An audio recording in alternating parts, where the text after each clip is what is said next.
Hello everyone. जैसा कि हम लोग अपने पिछले वीडियोस में भारत में राष्ट्रवाद को लेकर पढ़ रहे थे और हमने कई सारी चीज़ों को इसमें अध्ययन कर लिया था। जैसा कि हम गांधी जी के उत्कृष्ट को पढ़ाते हुए आपको असहयोग आंदोलन और चंपारण आंदोलन को पढ़ा दिए थे। हालांकि आगे चंपारण आंदोलन को फिर से पढ़ना होगा और गांधी जी के बारे में जो चर्चाएँ थी वो आगे बढ़ते ही रहेगी। और आज हम लोग जो टॉपिक है हमारा वो सविनय अवज्ञा आंदोलन है। सबसे पहले जो है आज का जो टॉपिक रहेगा इसका आपको सेपरेट वीडियो, जैसा कि मैंने पहले ही बताया था आपको, हर एक टॉपिक का सेपरेट वीडियो आपको एक सप्ताह के बाद जो है चैनल पर देखने को मिलेगा। हर एक चैप्टर, हर एक जो टॉपिक है सबका सेपरेट वीडियो हम बनाने का प्रयास कर रहे हैं, कट कर रहे हैं, उस एडिटिंग चल रहा है उसका। आज जो है ये जैसे सविनय अवज्ञा आंदोलन आज आपको पढ़ा रहे हैं तो इसका भी आपको सेपरेट वीडियो मिल जाएगा। लेकिन आप पहले फंडामेंटल देखिए, आप यहाँ पर बने रहिए। आपको चरसमा का जो पूरा अध्ययन जो करवा रहे हैं ये आपका चलता हुआ रहेगा और इसमें आप लगनशील रहिए, एकदम लगे हुए रहिए। आज हम लोग पढ़ने वाले हैं सविनय अवज्ञा आंदोलन को, यानी कि सविनय अवज्ञा आंदोलन, सिविल डिसोबीडियंस मूवमेंट को। यहाँ पर हम लोग समझेंगे कि सविनय अवज्ञा आंदोलन के प्रमुख कारण क्या थे। सविनय अवज्ञा आंदोलन जो हुआ इसके पीछे कितने कारण थे, क्या कारण थे जो सविनय अवज्ञा आंदोलन हुआ। जैसा कि हमने अपने बोर्ड पर 5 पॉइंट लिख रखा है। सबसे पहले साइमन कमीशन, फिर नेहरू रिपोर्ट, फिर विश्वव्यापी मंदी, फिर पूर्ण स्वराज की मांग और फिर गांधीवादी समझौता। एक एक करके हर एक कुछ को उठाएंगे और हर एक चीज को आपको समझाने का प्रयास करेंगे। सबसे पहले हम लोग आते हैं साइमन कमीशन पर। अगर आप नहीं जानते हैं साइमन कमीशन को तो आज यहाँ से साइमन कमीशन भी समझिए।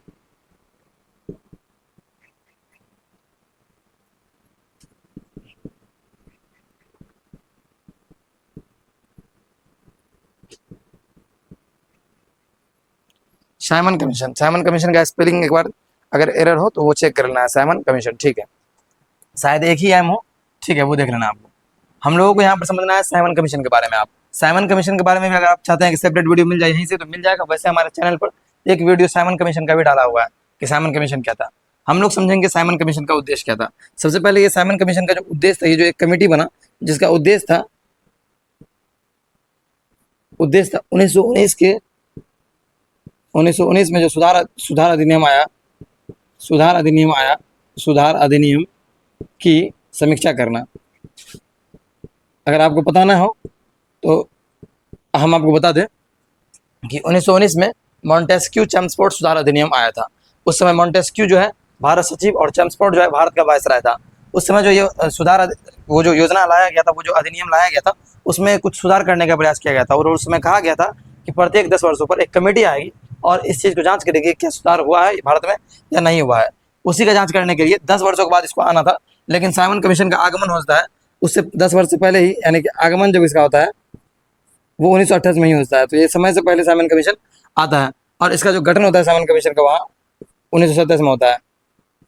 26 नवंबर 1927 को साइमन कमीशन का गठन होता है। साइमन कमीशन का भारत में आगमन 1928 में आता है। अगर इसका एक्चुअल में डेट चाहिए आपको तो 3 फरवरी 1928 को साइमन कमीशन आती है कहाँ, बम्बई में, ठीक है। और बम्बई में यहाँ पर लोगों द्वारा विरोध किया जाता है किसका, साइमन कमीशन का। साइमन कमीशन का लोगों द्वारा विरोध किया जाता है और कहा जाता है क्या, Simon go back, Simon go back, यानी साइमन वापस जाओ, साइमन गो बैक। अब इसके पीछे का और इतिहास पर हम लोग चलते हैं। ये नारा आपको याद रखना है। ये क्या था, नारा साइमन कमीशन को दिया गया। साइमन कमीशन के स्वागत में लगाया गया नारा। साइमन कमीशन कहाँ आई थी, बम्बई। कब आई थी, 3 फरवरी 1928 को। और साइमन कमीशन के स्वागत में कौन सा नारा लगाया गया था, साइमन गो बैक, साइमन वापस जाओ, ठीक है। अब हम समझेंगे कि साइमन कमीशन का गठन जो है 3 फरवरी 1928 को हुआ। साइमन कमीशन जो आगमन हुआ है 3 फरवरी 1928 को हुआ। साइमन कमीशन का गठन जो है 26 नवंबर 1927 को हुआ। और साइमन कमीशन के जो ये जो समिति, ये जो कमेटी थी, इसमें जो सदस्यों की संख्या 7 थी।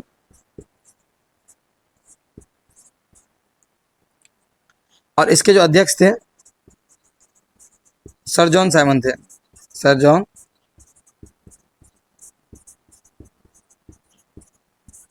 उन्हीं के नाम पर साइमन कमीशन पड़ा था।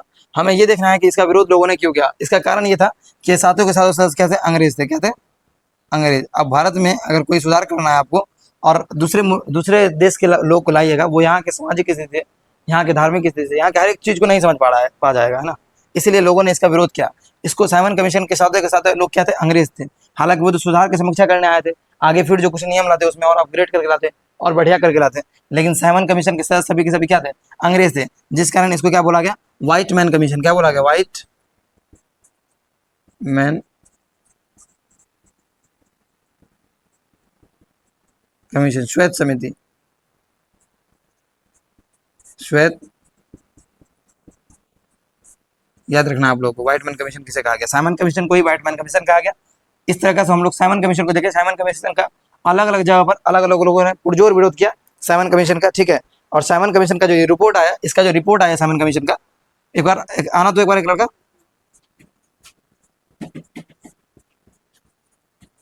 दिख रहा है बोर्ड।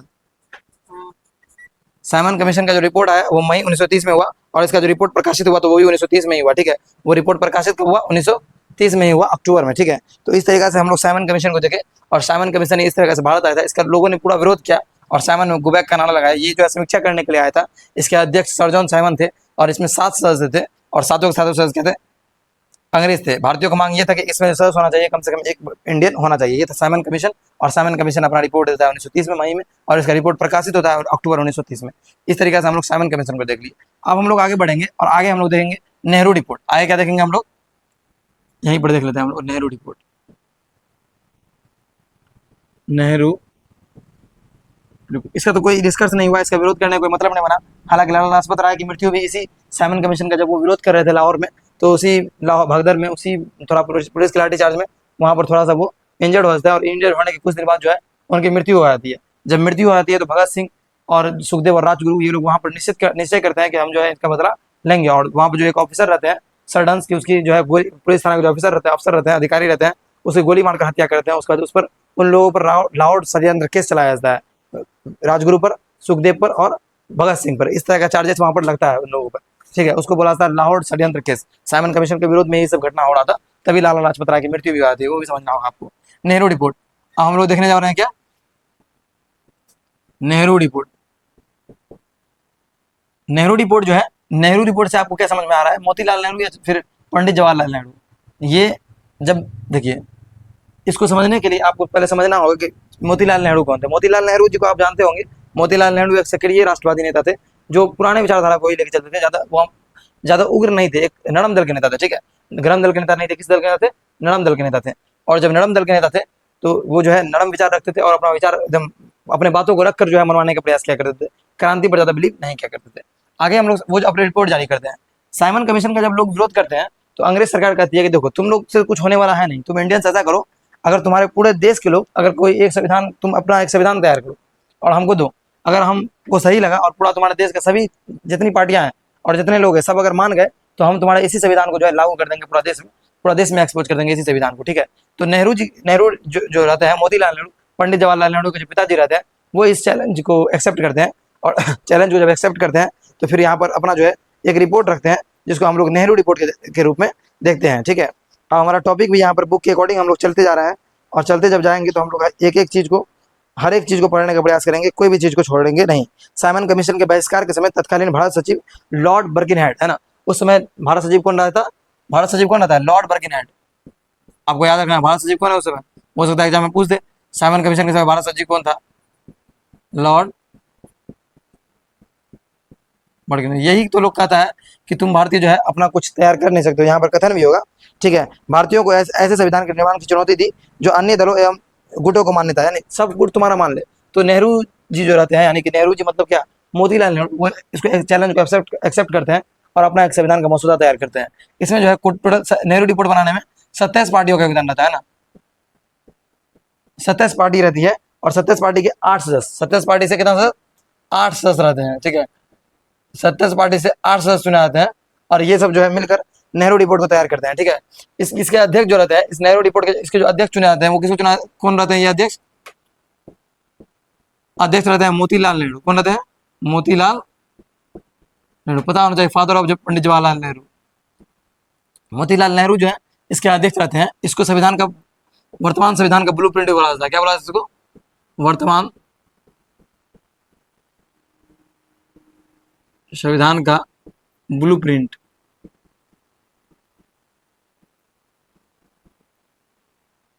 बहुत सारा चीज इसमें मांगा गया था।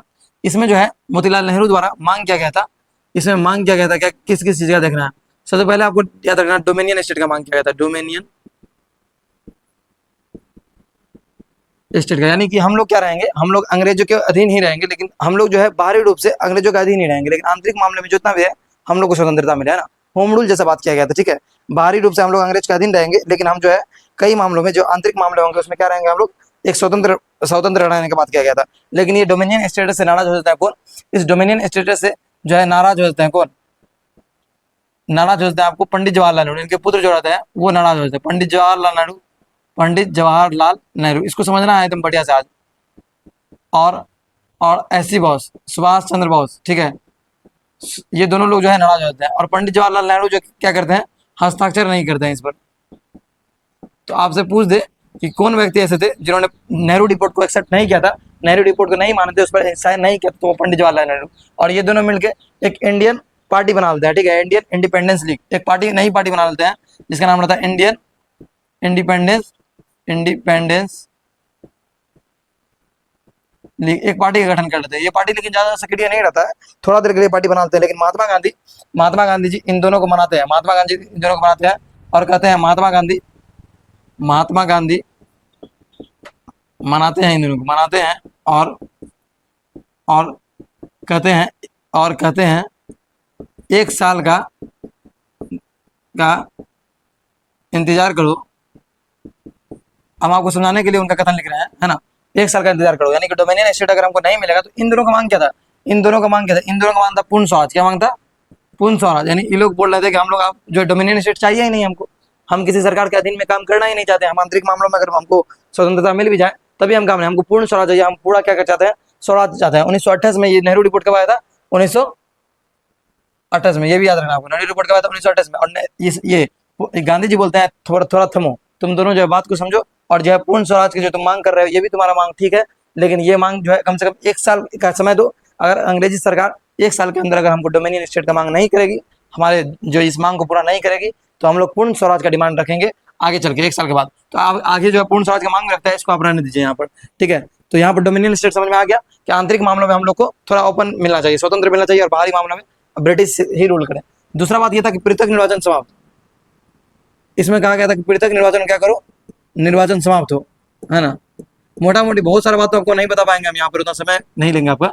पृथक निर्वाचन मतलब क्या होता है? पृथक निर्वाचन, जैसे कोई मान लीजिए आप इस एरिया में रह रहे हैं, अगर यहाँ पर एक सेपरेट जो है दलितों को अगर निर्वाचन मिल गया, तो मान लीजिए यहाँ पर जो दलित लोग हैं यहाँ पर, मान लीजिए हिंदू मुस्लिम सिख ईसाई सभी धर्म के लोग रहते हैं, दलित भी रह रहा है, ठीक है ना, सब रह रहा है। लेकिन अगर दलितों को पृथक निर्वाचन यहाँ मिल जाए तो इसमें वोट देने वाला भी क्या रहेगा? दलित। और वहाँ चुनाव लड़ने वाला भी क्या रहेगा?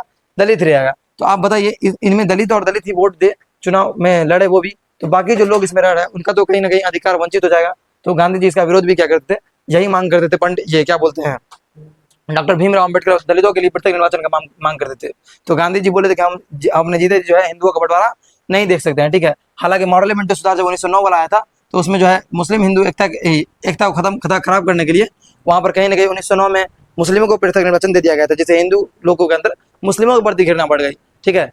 वहाँ पर उस समय ये हुआ था। तो पृथक निर्वाचन की मांग की थी कि पृथक निर्वाचन जहाँ जहाँ है, मुस्लिमों को जहाँ जहाँ सेपरेट इलेक्शन का दिए हुए हैं उसको क्या कीजिए? समाप्त कीजिए, क्योंकि ये कहीं ना कहीं सही चीज नहीं है कि किसी न किसी लोगों के अधिकारों के साथ खिलवाड़ हो रहा है, या अधिकारों को वंचित हो रहा है, अधिकार को हम लोग हनन कर रहे हैं, ठीक है।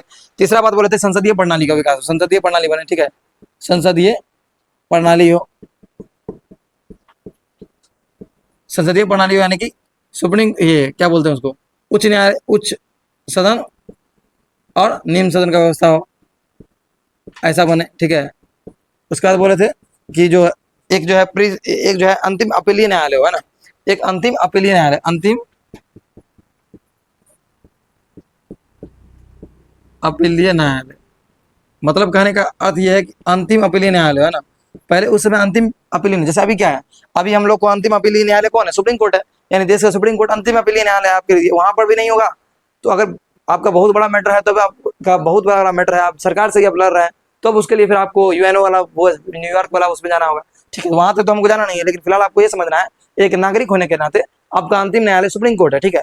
तो वैसे ही उस समय प्रिवी काउंसिल हुआ करता था, क्या होता था? Privy council, privy council, privy council की जगह क्या हो? सुप्रीम कोर्ट का स्थापना हो। ये यहाँ पर मांग की थी कौन? इसी नेहरू रिपोर्ट में ये मांग किया गया था, ठीक ना। अंतिम अपीलीय न्याय, केंद्रीय विधानमंडल हो, उच्च सदन हो, निम्न सदन हो, संसदीय प्रणाली हो, ठीक है। और इसमें सबसे इंपॉर्टेंट, मोस्ट इंपोर्टेंट बात आपको क्या रखना है? 19 मौलिक अधिकार मांगा गया था। कितना मौलिक अधिकार? 19 मौलिक अधिकार।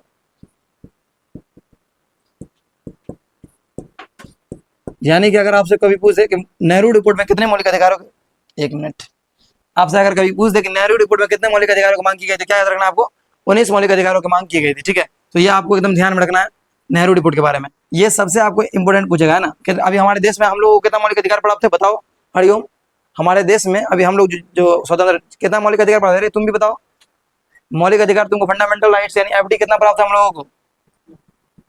और एफडी जो है संविधान के किस भाग में आता है? आपको बता दें कि संविधान के भाग 3 है ना, जिसमें फंडामेंटल राइट का उल्लेख है, हम लोगों को 6 तरह का मौलिक अधिकार प्राप्त है, पता है ना? 6 तरह का मौलिक, पहले 7 था अभी 6 है, पहले 7 था अभी 6 है, 6 तरह का मौलिक अधिकार प्राप्त है। ये भाग 3 में आता है, जो कि आर्टिकल 12 से लेकर 35 तक इसका उल्लेख किया गया है, जो कि पूरा पढ़ाया हुआ है। अगर फंडामेंटल राइट्स के बारे में आपको नहीं पता है तो आप अपने ऐसा अधिकार जिसके बिना मानव का कुछ है ही नहीं, मानव को एक जीने का एकदम वो देता है, समझे? आप किसी भी देश में खड़े हैं, सरकार के खिलाफ कुछ बोल रहे हैं, इस देश में जो आप हैं सरकार के खिलाफ बोल रहे हैं, वो आपका अधिकार मिला हुआ बहुत जगह, उस चीज़ को फंडामेंटल राइट्स को आपको जाना ही चाहिए। अगर आप इस चीज़ को पढ़ना है तो आप वहाँ पर ये इसका सब फंडामेंटल राइट्स जितना भी है उसका पूरा वीडियो डाला हुआ है, ठीक है, आप जाके चैनल में देख सकते हैं बढ़िया से। अब आइए हम लोग जो है बात करते हैं नेहरू रिपोर्ट की। नेहरू रिपोर्ट में कितना फंडामेंटल राइट्स का बात किया गया था? 19 फंडामेंटल राइट्स यानी 19 मौलिक अधिकारों की बात किया गया था। लेकिन देखिए उसमें तो एक चीज़ और, बर्कन हेड क्या बोला था? लॉर्ड बर्कन हेड बोला था कि भाई तुम ऐसा एक संविधान का मसौदा तैयार करो, ऐसा तुम कोई रिपोर्ट तैयार करो जिसका तुमको तुम्हारा इंडिया का सारा पार्टी मान ले, है ना, तुम्हारा इंडिया में जो भी पार्टियां हैं वो सब क्या करे, मान ले। तो मान लीजिए ये सब साइन नहीं किया फिर भी बात बन जाएगा, लेकिन जो है एक इंडिया का एक पार्टी रहता है जिसका नाम क्या है? मोहम्मद अली जिन्ना का नाम सुना है? मोहम्मद अली जिन्ना का नाम सुना है? यानी कि मुस्लिम लीग, ठीक ना। तो इसमें सबसे सबसे दिक्कत क्या होता है? जिन्ना जिन्ना इसको नहीं मानते हैं, जिन्ना इसको इसका विरोध करते हैं, है ना। अब देखिए लॉर्ड बर्कनहेड क्या बोला था कि इसका विरोध कोई नहीं करना चाहिए, तो यहाँ पर जिन्ना ने विरोध कर दिया और जिन्ना ने इसके इसी के विरोध में 14 सूत्री कार्यक्रम, है ना, 14 सूत्री मांग, है ना। अब 14 जो है मांग्स की, 14 डिमांड्स की जिन्ना, मोहम्मद अली जिन्ना का नाम सुने होंगे आप लोग, है ना। मोहम्मद अली जिन्ना ने 14 सूत्री मांग करता है यहाँ पर। तो बात तो यहाँ पर बना नहीं, लॉर्ड बर्कनहेड क्या बोला था? नेहरू रिपोर्ट ऐसा होना चाहिए कोई भी। अब जिन्ना का ही बात कौन नहीं मांग, जिन्ना का विरोध, इसका विरोध कौन कर रहा है? कांग्रेस करेगा? नहीं करेगा कांग्रेस, जो कांग्रेस रहेगा आईएनसी हुआ ना रे, आईएनसी इसका विरोध करेगा। इसका विरोध कौन कर रहा है? मोहम्मद अली जिन्ना कर रहा है। क्या ये जो बात मांगा है ये एक्सेप्ट होगा? कभी नहीं होगा, क्योंकि पूरा तो विरोध कर रहा है कहीं ना कहीं, ठीक है। तो ये भी कहीं ना कहीं बात नहीं बन पाया। अब इससे जो आपको क्वेश्चन बनेगा वो आपको क्वेश्चन देखिए, नेहरू रिपोर्ट क्या थी? 1928 में मोतीलाल नेहरू की अध्यक्षता में गठित समिति द्वारा 1928 में मोतीलाल नेहरू की अध्यक्षता में गठित समिति द्वारा, है ना, तैयार की गई संवैधानिक रिपोर्ट को नेहरू रिपोर्ट कहा जाता है। ऐसे लिखना है, 1928 में मोतीलाल नेहरू की अध्यक्षता में तैयार की गई संवैधानिक रिपोर्ट को, ये संवैधानिक रूप से जो मांग कर रहे हैं, संवैधानिक रिपोर्ट को क्या कहा गया? नेहरू रिपोर्ट कहा गया। उसके बाद आपसे पूछेगा नेहरू रिपोर्ट के अध्यक्ष कौन थे? सबसे इंपोर्टेंट आपको याद रखना है, क्या कौन थे? मोतीलाल नेहरू। उसके बाद आपसे पूछा जाएगा नेहरू रिपोर्ट कब प्रकाशित हुआ? 1928 में। नेहरू रिपोर्ट में कितने फंडामेंटल राइट का बात किया गया? 19 मौलिक अधिकार की बात किया। नेहरू रिपोर्ट का विरोध कौन किया? मोहम्मद अली जिन्ना किया। और नेहरू रिपोर्ट के विरोध में कौन सा चीज लाया गया? मोहम्मद अली जिन्ना ने 14 सूत्री डिमांड्स को रखा है ना, 14 डिमांड, है ना। इसको आप लोगों को याद रखना है, ठीक ना। नेहरू रिपोर्ट में यहाँ पर देखिए पंडित जवाहरलाल नेहरू और ये एससी बॉस यहाँ पर विरोध करते हैं और क्या बोले थे गांधी जी कि तुम 1 साल तक वेट कर लो। यहाँ पर इसका कोई बात नहीं रखा जाता है, यहाँ पर तो डोमिनियन स्टेट फेल कर गया। तो 1 साल के बाद यानी कि 1929 में दिखाई दे रहा है बोर्ड बाबा, है ना, पंडित जवाहरलाल नेहरू। यहाँ आपको एक चीज सीखना है, देखिए इनके पिताजी थे कौन? मोतीलाल नेहरू। लेकिन जब इनके पिताजी ने मांग किया था डोमिनियन स्टेट का, क्योंकि ये नरम दल के नेता थे, ये लोग जो है वामपंथी थे, बदलाव चाहते थे, ये लोग अपने समाज में बदलाव चाहते थे, है ना।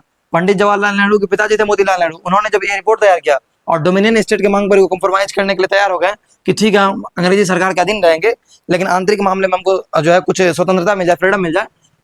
कौन मांग रहे थे? मोतीलाल नेहरू। तो पंडित जवाहरलाल नेहरू ने हस्ताक्षर नहीं किया, उनसे नाराज हो गया, अपने पिताजी पर जो है ये जो है उसके खिलाफ हो गए। क्यों? क्योंकि उसके पिताजी उस समय वहां पर गलत थे। उनके पिताजी का मांग जो क्या दिक्कत है, उस पर टिप दो एक बार, देखो वीडियो चलने दो, उस पर टिप दो एक बार, ठीक हो गया? ठीक है, वीडियो बंद कर। हाँ तो उसका करने दो, ठीक है। पंडित जवाहरलाल नेहरू अपने पिता के खिलाफ हो गए डोमिनियन स्टेट को लेकर, ठीक है। तो ये आपको समझना होगा, पंडित जवाहरलाल नेहरू हस्ताक्षर नहीं किए थे वहां पर, ये दोनों मिलकर एक पार्टी बना लिया था। हालांकि गांधी जी इसको समझा बुझा दिए थे। अब देखिए क्या बोले थे गांधी जी, 1 साल तक क्या करो, इंतजार करो। 1 साल तक इंतजार किया, 1928 में आया। इसके बाद जो है इसका अधिवेशन हुआ, लाहौर अधिवेशन। क्या हुआ कांग्रेस का? लाहौर अधिवेशन कब हुआ? दिसंबर 1929 में लाहौर अधिवेशन हुआ। यहाँ पर जो है पंडित जवाहरलाल नेहरू, इसके अध्यक्ष कौन रहते हैं? अध्यक्ष रहते हैं पीटी नेहरू, पंडित जवाहरलाल नेहरू। यहाँ पर जो अध्यक्ष रहते हैं पंडित जवाहरलाल नेहरू, ये ऐलान करते हैं पूर्ण स्वराज की। क्या ऐलान करते हैं? पूर्ण स्वराज की मांग, पूर्ण स्वराज की पुरजोर मांग करते हैं। आपको पूर्ण स्वराज की मांग यहाँ देखिए आया है ना, पूर्ण स्वराज की मांग यहाँ देखिए, विश्वव्यापी मंदी छोड़ रहे हैं, नेहरू रिपोर्ट खत्म हो गया, पूर्ण स्वराज की मांग पर जा रहे हैं। लाहौर अधिवेशन में पंडित जवाहरलाल नेहरू की अध्यक्षता में पूर्ण स्वराज की मांग की जाती है 1929 में। और यहाँ पर घोषणा होता है कि 26 जनवरी 1930 को, यानी जनवरी अभी दिसंबर चल रहा है, तो 26 जनवरी 1930 को क्या होगा, झंडा फहराया जाएगा ना, और देश पूरा जो है पूर्ण स्वराज मनाएगा 26 जनवरी 1930 को। आपसे कभी भी पूछते कि भारत में सबसे पहले झंडा कब फहराया गया था, तो ये डेट आपको याद रखना, ठीक है। भारत में सबसे पहली बार झंडा जो है लाहौर अधिवेशन के बाद 26 जनवरी 1930 को फहराया गया था। इसका घोषणा पंडित जवाहरलाल नेहरू की थे, और यहाँ से पूर्ण स्वराज की मांग जो है बहुत जोर पकड़ ली थी, ठीक है। ये आप लोगों को याद रखना है। यहाँ पर ये रावी नदी के तट पर कहाँ फहराया गया था, रावी नदी के तट पर, रावी नदी के तट पर। वो अलग बात है कि लाहौर अभी पाकिस्तान में पड़ता है, ठीक है। तो ये था क्या, ये था पूर्ण स्वराज की मांग। आपको बताते विश्वव्यापी आर्थिक मंदी 1929-1929-30, यानी 29-30 के दरमियान ऐसा हुआ था पूरा घटना देश में कि पूरा दुनिया में विश्वव्यापी मंदी पड़ गई थी, ठीक है। और पूरा दुनिया में जब विश्वव्यापी मंदी पड़ जाएगा, सभी लोगों के पास पैसा खत्म हो जाएगा, तो क्या होगा, जब जो इस देश में रह रहे हैं हम लोगों के पास क्या होगा, बेरोजगारी बढ़ जाएगा, महंगाई बढ़ जाएगा, तो हम लोग सरकार के खिलाफ और क्या है, संघर्ष करना शुरू कर देंगे। तो यहाँ पर विश्वव्यापी मंदी भी जो है कहीं ना कहीं हम लोगों को प्रेरित किया कि आगे चल के एक और बड़ा आंदोलन करेंगे हम लोग। ये सब चीज जो चल रहा था, ये सब चीज को सुनिए नहीं रहा था सरकार, है ना। ये सब चीज इतना सब कुछ जो लोग कर रहा था उसको सुन नहीं रहा था सरकार, ठीक है। तो यही सब चीज नहीं सुन रहा था, यही सब चीज जो नहीं हो पाया, तभी तो लोग आगे बड़ा आंदोलन करने गया। आप गांधी जी के समझौतावादी नीति सुनिए। गांधी जी जो है बोले थे, गांधी जी धमकी दिए थे किसको, गांधी जी इरविन को बोले थे। गांधी जी ने इरविन से कहा, इरविन से 11 डिमांड्स मांगा, 11 डिमांड्स कहा। गांधी जी जो है 11 पॉइंटर का मांग रखते हैं, ठीक है, 11 मांग। और गांधी जी कहते हैं कि मेरा ये 11 मांग मान लो, इसमें नमक कानून भी रहता है, ठीक है। नमक कानून का उल्लंघन, नमक कानून जो तुम बनाए वो इसको तुम छोड़ो। 11 मांग अगर कहीं पर हो गांधी जी का, तो हम शायद आपको दिखा दें, ठीक है। सविनय अवज्ञा आंदोलन है ना इसमें, हाँ हाँ, गांधी जी का 11 मांग पत्र के माध्यम से गांधी जी 11 डिमांड रखते हैं, जिसमें बहुत सारा नॉर्मल मांग सब रहती है, जो हम लोग जैसे शराब वगैरह की दुकानों पर धरना देने के लिए हमको फ्रीडम दो, ठीक है। जैसे कि इसमें रहता है गांधी जी के 11 डिमांड्स में ही रहता है कि जो नमक कानून है, नमक पर जो टैक्स लगा रहा भारतीयों के लिए, उसको छुड़ाओ, ठीक है। तो ये पत्र के माध्यम से इरविन से मांगे थे, लेकिन यहाँ पर इरविन इतना ढीठ था, गांधी जी तो बोले थे देखो भाई मेरा 11 डिमांड्स मानो, नहीं तो हम आने वाले समय में क्या करेंगे। सविनय अभी कारण नहीं पढ़ा रहे हैं आपको, कारण है। तो गांधी जी समझौता करने के लिए तैयार थे इरविन से, लेकिन इरविन यहाँ पर इतना ढीठ बनता है, गांधी जी अपना 11 डिमांड रखते हैं, लेकिन इरविन यहाँ पर कुछ नहीं मानता है, ठीक है। हाँ, गांधी जी को यहाँ तक इरविन जो है, यहाँ तक कि गांधी जी से मिलने तक के लिए जो है मना करता है, ठीक है ना। अगर यहाँ पर हो तो फिर मजा ही आ जाएगा, ठीक है। अगर वामपंथ के बारे में पूछे तो बता दिया आपको, वामपंथी नहीं रहते जो नए विचारों को मानने वाला हो, है ना, मजदूरों के बारे में सोचता हो, ठीक ना, गरीबों के बारे में सोचता हो, इसको बोलेंगे, ठीक है। चलिए, इसमें तो कुछ उतना है ही नहीं। सविनय अवज्ञा आंदोलन के कारण यही थे, साइमन कमीशन का विरोध था, नेहरू रिपोर्ट स्वीकृत हो गया, विश्वव्यापी मंदी पड़ गया, पूर्ण स्वराज की मांग किया, फिर भी कुछ नहीं हुआ। गांधी जी का समझौतावादी नीति, जब गांधी जी इरविन को कहते हैं कि भाई तुम 11 डिमांड से मेरा 11 मांग को मानो, तो नहीं मानता है, तो गांधी जी आगे चल क्या करेंगे, सिविल डिसओबीडेंस मूवमेंट चलाएंगे। और गांधी जी जो है इसी चीज, जब ये नहीं मानेगा, इरविन मिलने तक के लिए मना कर देता है, ठीक है। और आगे परिस्थिति ऐसा होता है कि गांधी जी को इन्वाइट करके बुलाता है इरविन और मिलने के लिए, ठीक है, तो उसको घुटना टेकने पर मजबूर करता है। तो यहाँ तक हमारा जो है सविनय अवज्ञा आंदोलन के सिर्फ और सिर्फ कारण हुए हैं। इस कारण में हम लोग जो है नेहरू रिपोर्ट को देख लिए, इस कारण में हम लोग लाहौर अधिवेशन को देख लिए, इस कारण में हम लोग जो है कई सारे चीज को, वर्तमान संविधान का ब्लूप्रिंट, सदस्य पार्टी 8 सदस्य, मोतीलाल नेहरू रिपोर्ट का अध्यक्ष, बहुत सारे जो एग्जाम के पॉइंटर फैक्ट थे उसको हम लोग देख लिए। आगे हम लोग देखते हैं इसी को आगे बढ़ाते, विश्वव्यापी आर्थिक मंदी कब पड़ी, 1929-30 में, ठीक है। अब देखिए सविनय अवज्ञा आंदोलन का पृष्ठभूमि तैयार हो गया है, हम लोग जो है अब इसको पढ़ना शुरू करेंगे। एक चीज आपको याद रखना, एक चीज और हम कहीं अगर साइड में बताते हैं आपको, मेरठ षड्यंत्र केस, मेरठ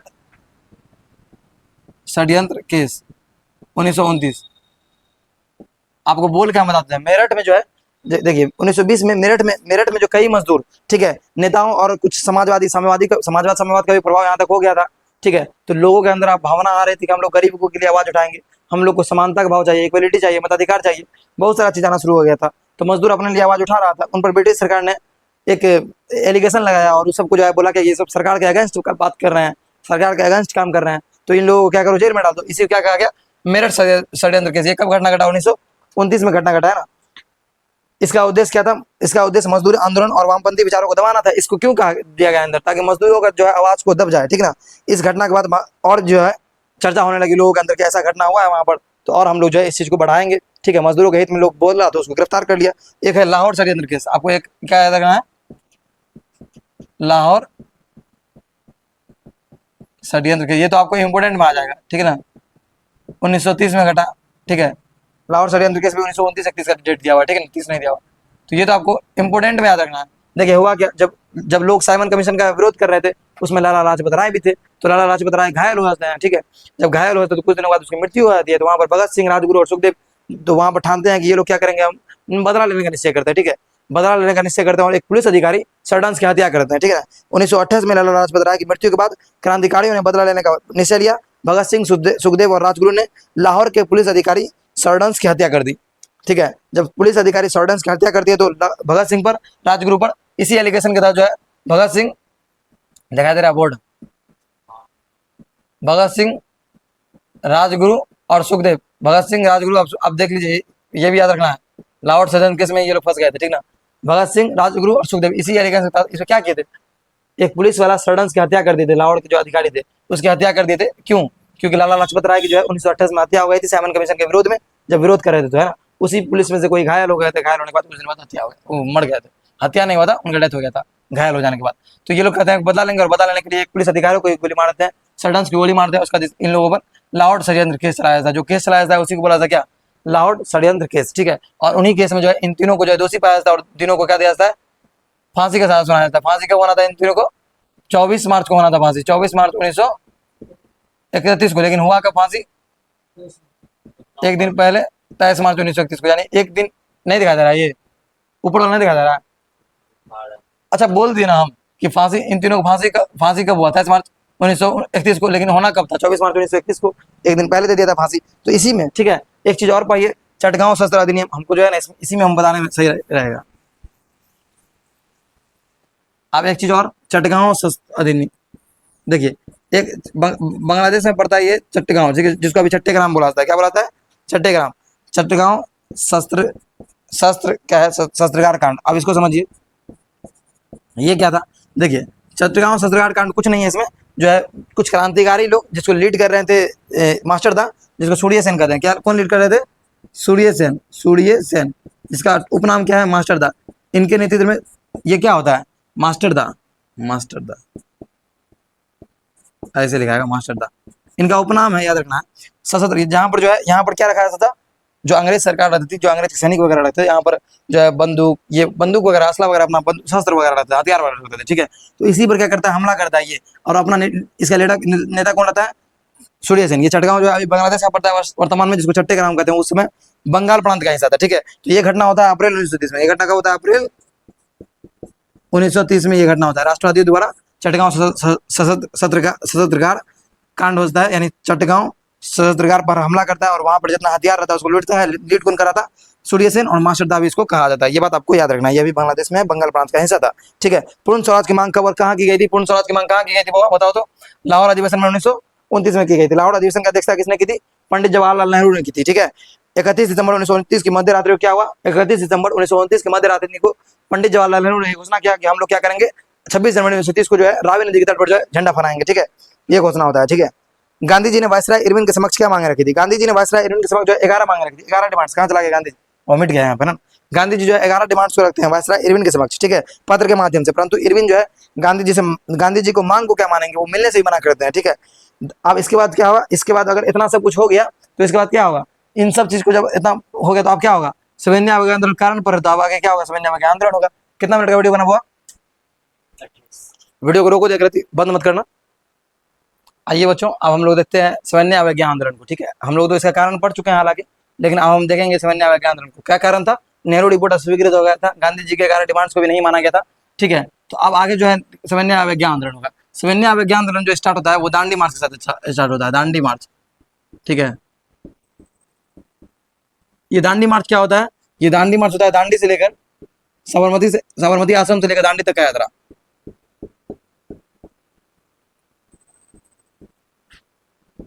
गांधी जी अपने 78 अनुयायियों से दांडी तक की यात्रा तक पैदल मार्च, ठीक है। गांधी जी जो है अपने 78 अनुयायियों के साथ, 78 अनुयायियों के साथ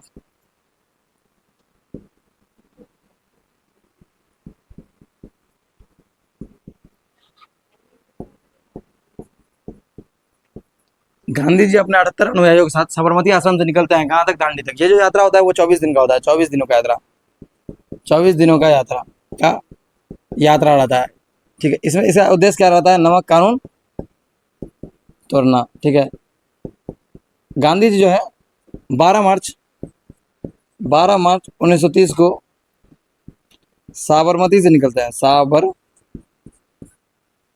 आश्रम, गांधी जी का आश्रम कहाँ होता है? अहमदाबाद साबरमती में। वहां से निकलते हैं और ये पहुंचते हैं 5 अप्रैल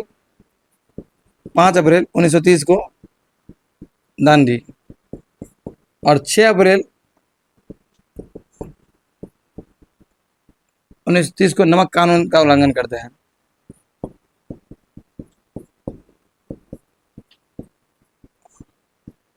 देखिए अस्थिरता से देखिए, गांधी जी जो है सविनय अवज्ञा आंदोलन होता है, दांडी मार्च से स्टार्ट होता है, साबरमती आश्रम से दांडी तक पैदल मार्च रहता है। ठीक है, 78 अनुयायियों के साथ चलते हैं, 24 दिनों का यात्रा रहता है। यह यात्रा टोटल जो है लगभग 240 मील का रहता है, या 240 किलोमीटर भी लिख सकते हैं। नहीं, मील और किलोमीटर कम हो जाएगा। मील, एक मील जो है 1 पॉइंट कुछ किलोमीटर होता है। ठीक है, तो ये जो है 241 मील, 241 माइल, मतलब 241 माइल्स अगर लिख रहे हैं तो समझ लीजिए कि 385 किलोमीटर जैसा दिया हुआ है, हमको देख रहे हैं 385 किलोमीटर दिया हुआ है, कहीं पर लगभग 280 किलोमीटर दिया हुआ है। आपकी किताब में क्या दिया हुआ है आप बता सकते हैं क्या? 250 किलोमीटर तक की पैदल पद यात्रा है ना। ये हमारा जो पढ़े हैं वहां पर दिया हुआ है 240 माइल्स, तो माइल्स हो जाता है ज़्यादा। ठीक है, आपके किताब के अकॉर्डिंग दिया हुआ है 250 किलोमीटर तक। ठीक है, 24 दिन तो चलते हैं, 250 किलोमीटर तक पैदल यात्रा करते हैं। ठीक है, गांधी जी और उनके अनुयायी। ठीक ना, यहाँ से जब ये लोग चलना शुरू करते हैं 12 मार्च 1930 को चलते हैं साबरमती आश्रम से। ठीक है, दांडी मार्च कहाँ शुरू हुआ? साबरमती आश्रम से शुरू हुआ। दांडी मार्च कहाँ समाप्त हुआ? आप कहिएगा दांडी में समाप्त हुआ, यानी दांडी गुजरात में पड़ता है, वहाँ समाप्त हुआ। दांडी मार्च कितने दिनों तक चला? 24 दिनों तक चला। दांडी मार्च ने कितनी दूरी तय की? लगभग 250 किलोमीटर की दूरी तय करती है। ठीक है, गांधी जी ने नमक कानून का उल्लंघन कब किया? कब बताना है? 6 अप्रैल 1930 को किया। गांधी जी ने नमक कानून का उल्लंघन कैसे किया? दांडी, वहां पर जो है दांडी समुद्र तट पर समुद्र से पानी लेकर जो है नमक कानून का उल्लंघन किया। दांडी मार्च का मुख्य उद्देश्य क्या था? ब्रिटिश सरकार के नमक कानून का विरोध करना तथा, जैसा कि हम लोग देखें कि साबरमती से स्टार्ट होकर ये दांडी तक चला। ये 12 मार्च को शुरू हुआ और कहाँ तक चला? 6 अप्रैल तक ये यात्रा चला। ठीक है, इसमें जो है आप एक चीज और आपको याद रखना है, गांधी मार्च को इसको नमक सत्याग्रह भी कहा जाता है ना, नमक सत्याग्रह। तो ये भी आप इसी को ही नमक सत्याग्रह कहता है। एक और चीज आपको जो याद रखना, ये हो गया तो आपको सविनय अवज्ञा आंदोलन स्टार्ट हुआ। अब इसके बाद कुछ दिन के लिए सविनय अवज्ञा आंदोलन स्थगित भी होता है। गांधी जी को गोलमेज सम्मेलन में इनवाइट भी किया था, वो टॉपिक हम कल बताएंगे आपको। इससे आगे का क्या क्या कंडीशन बनता है। उसके बाद गांधी जी जब ये करते हैं तो इरविन कहते हैं भाई रुको आप जो है हम लोग समझौता करने के लिए तैयार होते हैं। तो इसके बाद जो है इसके जस्ट बाद का टॉपिक आएगा आपको गांधी इरविन समझौता। ठीक है, यहाँ पर सविनय अवज्ञा आंदोलन चल रहा है और क्या हो जाएगा? गांधी इरविन समझौता हो जाएगा। गांधी इरविन समझौता में आप क्या कहते हैं, लॉर्ड इरविन जो है वो बुलाता है गांधी जी आइए मिलिए बैठिए बातचीत करते हैं। ठीक है, जब देखता है कि नहीं, प्रथम गोलमेज सम्मेलन होता है इसी समय, जब प्रथम राउंड टेबल कॉन्फ्रेंस होता है उस समय वहां पर कोई नहीं जाता है, तब उसको समझ में आता है। ठीक है, तो ये सब कंडीशन बनता है। हम लोग आगे के वीडियो में गांधी इरविन समझौता, तीनों आरटीसी जो गोलमेज सम्मेलन था तीनों पढ़ेंगे, और आगे के वीडियो में तीनों को देखने का कोशिश करेंगे कि इस आंदोलन का क्या परिणाम हुआ, उसको भी हम लोग उसी में देखने का कोशिश करेंगे। आप लोग हमारे वीडियो के साथ बने रहिए, हमारे चैनल के साथ बने रहिए, जुड़े रहिए। पूरा हिस्ट्री आपको बताया जाएगा बहुत ही डिटेल वाइज और बहुत ही आसानी के साथ। ऐसे ही वीडियो देखते रहिए, पढ़ाई करते रहिए, वीडियो को लाइक करते रहिए, चैनल को सब्सक्राइब कीजिए, वीडियो को शेयर कीजिए। Thank you.